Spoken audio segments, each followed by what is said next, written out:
برنامه سیاسی و تحلیلی دیدگاه. درود بر شما تماشابینان گرامی. در استودیو با شما شوکت محمد هستم و برنامه تحلیلی دیدگاه را برایتان تقدیم میکنم. در برنامه امروزه ما درباره شهبال میرزایف و فوت او گپ میزنیم. شهبال میرزایف که 7 سال پیش از جانب یک بیخیرت معیوب شد در خدمت حربی و طول 7 سال رنج معیوبی میکشید و نهایت امروز جان به جان آفرین سپرد. رنجیده ترین سرباز ارتش تاجیکستان، دقیق ترش ارتش نیروهای مرزبانی کمیته دولتی امنیتی ملی، شهبال میرزایف درگذشت و امروز او را به خاک سپاریدند.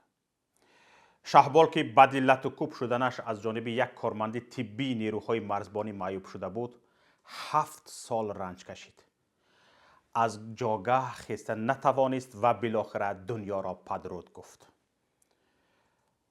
پدرش اکای نومان برای طبابت او بیش از 100,000 دلار مصرف کرد. خانه اش را فروخت. شبانه روزی زحمت کشید تا پسری از بی‌تفاوتی مقامات معیوب شده اش را به پا خیزاند، ولی موفق نشد.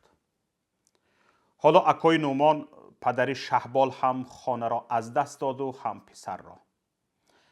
ارتش سرخوری تاجیکستان که سالانه 10 جوان زندگی ندیده را گرفتار مرگ میکند، صدها نفر را معیوب یکمری میسازد، هزاران نفر را ضربه های جبران ناپذیر روانی میرساند، خانه نومان میرزایف را با معنای تام این کلمه سوخت. اداره در کشور نماند که اکای نومان مراجعت نکرده باشد تا خود رئیس جمهور با نیمی بیمارخانه های معروف دنیا تماس گرفت تا راهی پیدا کند. به طبیبان چند کشور پسرش را نشان داد. راه 8 دوشنبه را صدها بار طی کرد و هر دفعه به جمالالدین آزاده در راه دوشنبه خوجند پول داد.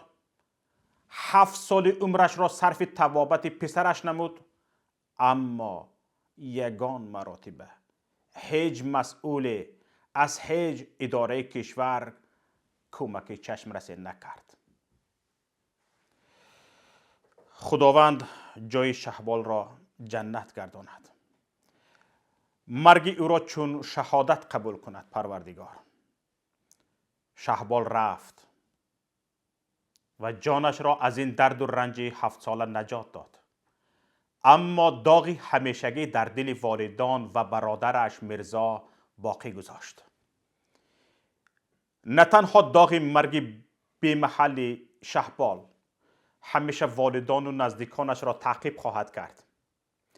در دل یکایک اعضای این خانواده این داغ هم برای همیشه باقی ماند که شهبال با اختیار خود برای حمایت وطن رفت، ولی از بی‌مسئولیت مقامداران این وطن بی صاحب معیوب شد و از ناآدمی و بی‌شرفی آنها 7 سال رنج و درد کشید و دستگیری ندید. داستان شهبال داستان بی‌حقوقی و بی‌قدری انسان در تاجیکستان، داستانی درندگی و خونخواری مسئولانش و بی‌پروایی و بی‌جسارتی مردمانش است. در دلخواه کشور جهان برای چنین جنایت 10 نفر به دادگاه کشیده میشد. چندین گنرال و افسر از رتبهش محروم میشد. مردم به کوچه ها میریخت تا حق سرباز را از مقام جنایت پیشه ستاند، ولی این کار در تاجیکستان نیست. زمان معیوبی شهبال سرریاست مرزبانی کمیته دولتی امنیتی ملی که پاسخگوی اساسی سرنوشت تلخ شهبال و خانواده‌اش است، از پرداخت جبران معنوی دست کشید. این نهاد دعوا کرد که آماده است ضرر مادی را پرداخت کند، اما پرداخت ضرر معنوی به دوشش نیست. شهبال خانواده‌اش آن زمان بهار سال 2014 97,000 جبران ضرر مادی و 144,000 سامانی ضرر معنوی طلب داشتند. اکای نومان نمیدانستند که تنها ضرر مادیشان از میلیون میگذرد و ضرر معنویشان با هیچ پول جبران نخواهد شد. دادگاه حربی گارنیزون دوشنبه همین 97,000 جبران مادی را نیز زیاد شمارید و حکم کرد که به خانواده شهبال 36,000 پرداخت شود و 4,000 سامانی ضرر معنوی. 4,000 سامانی برای جبران آن همه رنج و عذابی که والدان شهبال از معیوب شدن فرزندشان کشیدند. 4,000 سامانی. معلوم نیست آیا سرریاست مرزبانی همان 4,000 سامانی را هم پرداخت کرد یا نه. ماه می سال 2014 نعمان میرزایف پسر شهبال را برای طبابت به روسیه برد. آنجا ششهایش را که آب گرفته بود جراحی کردند. تمام خراجات این سفر و جراحی از حساب خود خانواده بود. به گفته پدر شهبال اکای نعمان خانه‌اش را همگی به 300,000 روبل معادل 8,000 دلار به قربی همان وقت فروخته بود. تنها در شهر دوشنبه یعنی تا رفتن به روسیه قسمی اساسی این مبلغ را حدود 6,000 دلار مصرف میکند و مبلغ باقی مانده تنها به بلیط پرواز میرسد. برای جراحی و طبابت در آنجا باشد مجبور می شود قرض گیرد. دادگاه حربی گارنیزون دوشنبه روز 19 ایون سال 2014 عثمان علی غیرتوف گمانبر اساسی در بدرفتاری نسبت به مرزبان شهبال میرزایف را به 9 سال زندان و پرداخت تاوان ضرر به اندازه 200 نشان دهنده یعنی 8,000 سامانی محکوم کرد. در حالی که نعمان میرزایف حجت‌های پیشنهاد کرده بود که تا آن زمان زیاده از 1,300,000 روبل روسی معادل قریب 40,000 دلار مصرف کرده است.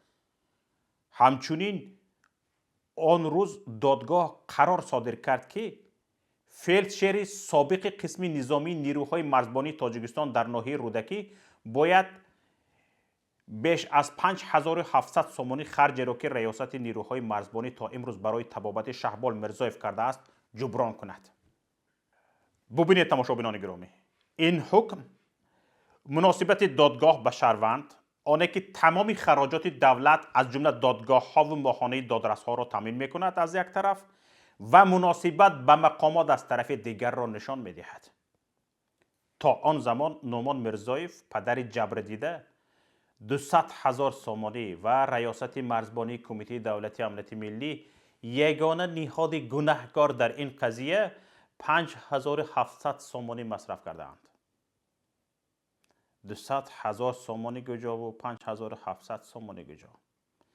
دادگاه قرار می کند که بر ریاست مرزبانی جوابگر و گناهکار اساسی تمام مصرفش جبران کرده شود. به جبر دیده باشد همگی 18% مصرفش. من بی انصافی. تماشابینان گرامی، این تمام گویا انسان دوستی و درک مقامات از حقوق انسان نیست.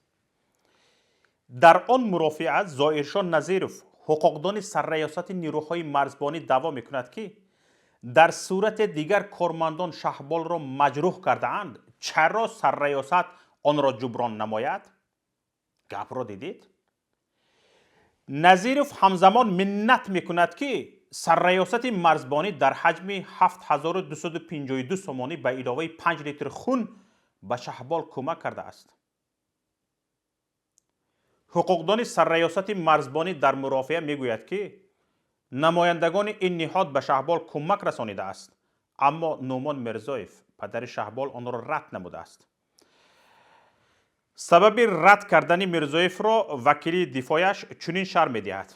میگوید که این کمک های سرریاست مرزبانی عبارت از 1 کیلو شکر، 1 کیلو گریچکه و مربا که خوراک معمولی سربازان میباشد بوده است. حیف شما. 2 سال اول از این حادثه رسانه ها قضیه شهبال را پیگیری میکردند و بیشتر جزئیات سرگذشت او دسترسی عام گردیده بود. بعداً بیشتر رسانه ها هم از قضیه کنار رفتند و معلوم نیست در 5 سال باقی مانده به سر این خانواده جگر سوخته چی آمد و چی درد و علم های را آنها پس سر کردند و هم مردم به این چیز بی‌پروا شدند. والدان شهبال که همگی 2 فرزند دارند 20 سال سرباز تربیت کردند و به وایه رساندند تا اختیاری به صف ارتش رود و از وطنش دفاع کند. پسر سالمشان را به ارتش فرستاده مسلوق بازپس گرفتند. ای مردم، همین درد را در بدن خود وقتی احساس میکنی موهای بدنت سیخ میزند، راست میشود. 7 سال تمام نگهبان و سرپرستی فرزند معیوبشان بودند و این پیوندانش، والدانش امروز او را از دست دادند. رژیم امام علی رحمان نهاد زیرتابه سیمومین یتیموف 20 سال تربیت فرزند، 7 سال نگهبانی معیوب، 27 سال رنج پدر و مادر شهبال را چنین نرخ گذاشتند: 4000 سامانی. شرمتان باد. حیف به شما. شهبال تنها سرباز نیست که عمر جوانش را در صف ارتش قربان کرد. شمار قربانی های ارتش تاجیکستان مثل یک ارتش است که در حالت جنگ قرار دارد. ماه و گاه هفته نیست که خبر مرگ سرباز رسانه‌ای نشود. شمار حالت هایی را که رسانه‌ای نمی شوند کسی نمی داند. جوانان در کوچه و خیابان ها حتی جایگاه خوابشان بازداشت و به صف ارتش برده می شوند. آنجا مثل یک کنسلاگر شکنجه می شوند و خوراکشان کرم و کرتاشکی جوشانیده شده است. 2 سال پس بعضیشان حتی 2 هفته پس یا معیوب و مسلوق یا در تابوت به خانه هایشان برگردانیده می شوند. اما حکومت چنان وانمود می کند که گویا حادثه نشده است. گویا سگ ولگرد از کوچه بازداشت شد و زیر لگد افسران جان داد و دوباره به همان مکان بازداشت شدهش پرتافته شد تا صاحبانش گورانند. اما این بیدادی تا کی؟ این بیدادی تا کی؟ حوالتان به خدا ظالمان، حوالتان به خدا. این بود برنامه امروزه دیدگاه. برنامه های دیگری ما را در شبکه های اجتماعی و پایگاه پیام نقطه نت لطفاً پیگیری کنید. تماس با ما توسط پیام رسان های واتساپ، وایبر، ایما و تلگرام با رقم 49 15 16 46 15 947. خودتان و نزدیکانتان را احتیاط کنید. در پناه الله بمانید. خیر. با امید دیدار در برنامه های دیگر. السلام علیکم و رحمت الله. برنامه سیاسی و تحلیلی دیدگاه.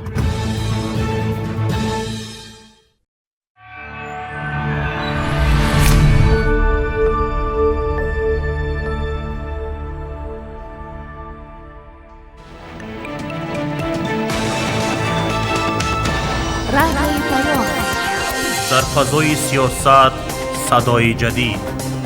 رادیوی پیام. علم، فرهنگ، نوید. رادیوی پیام. مشورت، بحث، گفت و شنید.